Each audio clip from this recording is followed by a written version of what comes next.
Hey everyone, welcome back. Today's explainer is going to completely immerse us in the incredible cultural and intellectual depth of Mithila. We're diving into the Videha Compendium. This is a monumental collection of Maithili research and essays. And we aren't just going to skim the surface today. Oh no, we're diving straight into a comprehensive literary critique of how this text interrogates a society's transition into the modern world, its deepest values, and honestly, the very soul of its literature. But before we get into the weeds here, I want you to think about something. What's the actual purpose of literary criticism? Is it just about finding faults, maybe pointing out a grammar mistake or giving a book a star rating? Or does it serve a much grander purpose? Could it act as a powerful mirror, reflecting a society's deepest truths, its struggles, and its evolving identity? Well, the critics in the Videha Compendium firmly believe in the latter. They use critique as a heavy-duty lens to understand human existence itself. So here is our roadmap for today. We'll start with the art of Samalochna, then look at literature in the digital age, critique rural realities, trace the evolution of Maithili ghazals, and finally, see how all of this is redefining Mithila's identity. All right, kicking things off with Section 1, the art of Samalochna, and moving beyond fault-finding. So what exactly is Samalochna? Well, the core of this whole philosophy rests on it. Gajendra Thakur emphasizes that true literary criticism, Samalochana, has to go way past superficial fault-finding. It absolutely requires a robust ethical framework. You know, a critic shouldn't just be out there showing off their own knowledge or using harsh language just to tear an author down. That's not the point. Instead, Samalochana requires deep contextual understanding. It's all about analyzing art without personal bias, ensuring the critique itself actually reflects society in a meaningful way. Reading the book cover to cover before reviewing it isn't just a suggestion here, it's presented as a moral imperative. And the intellectual ambition happening here is honestly fascinating. We are literally watching worlds collide. The text establishes the rules of modern criticism from Maithili literature by taking these incredibly local, traditional stories and evaluating them against massive global movements. We're talking postmodernism, existentialism, even psychoanalysis and deconstruction. They are proving, without a doubt, that traditional regional literature absolutely grapples with universal human anxieties. It's not just a local thing, it's a human thing. Moving right along to Section 2, Literature and the Digital Age, focusing on the information society. Okay, so a massive shift these critics point out is the jump from a traditional industrial paradigm where everything was focused on physical production, capital, and manual labor, to our new post-industrial information age. In this society, data, digital citizenship, and tech narratives are what reign supreme. The text makes it clear that this global shift completely alters how Maithili narratives are built and consumed. The things characters worry about, the themes authors choose to tackle, they inevitably mutate to reflect this new digital reality. But you know, this shift definitely has a darker side. The critics raise some really urgent alarms about the digital divide. As the world's focus shifts to IT, it creates entirely new economic and social disparities.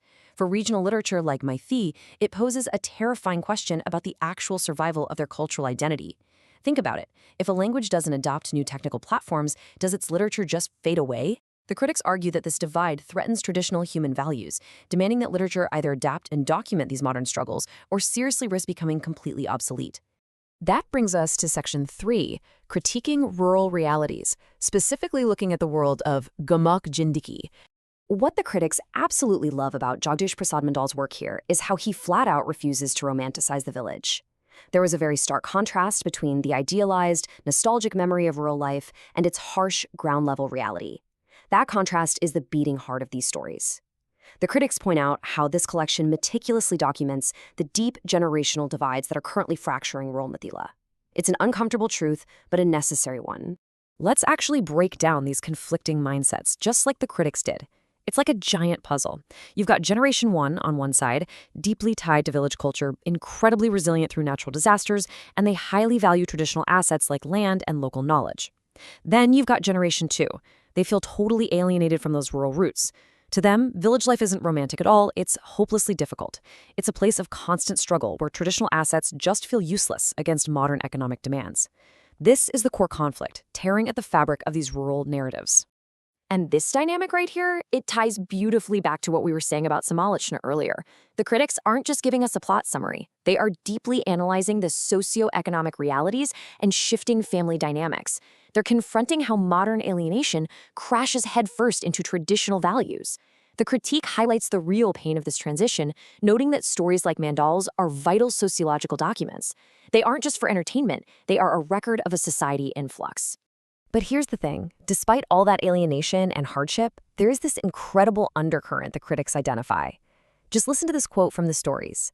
If you have your own wealth and work hard on it, then what kind of poverty or sorrow can come and take away your happiness? The critics praise this depiction of Videha, this absolutely stubborn, unshakable will to survive. It's almost surprising.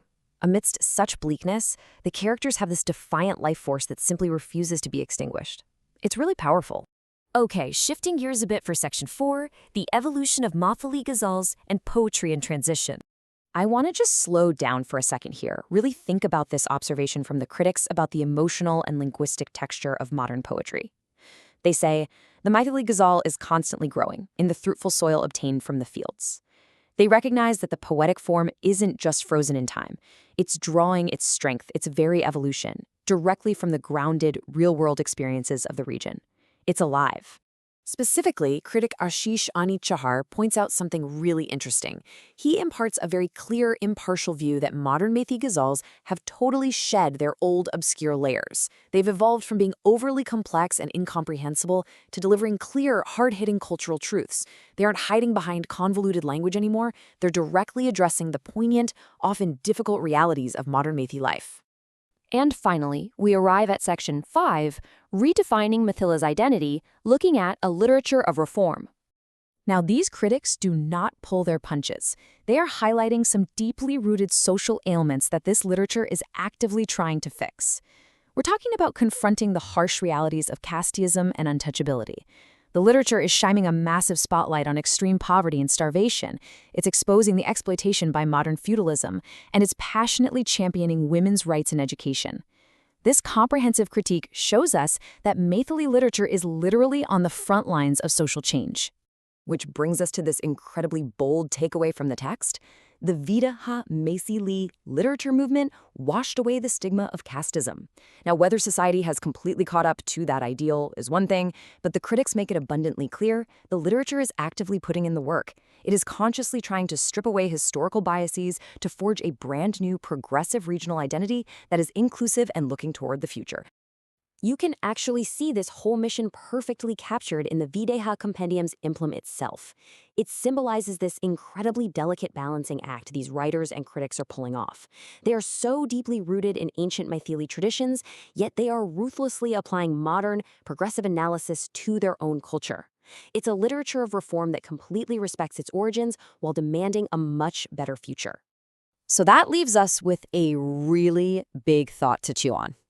As we've seen, the highly specific literary struggles of Maithili are honestly a microcosm for what's happening to cultures all over the globe right now.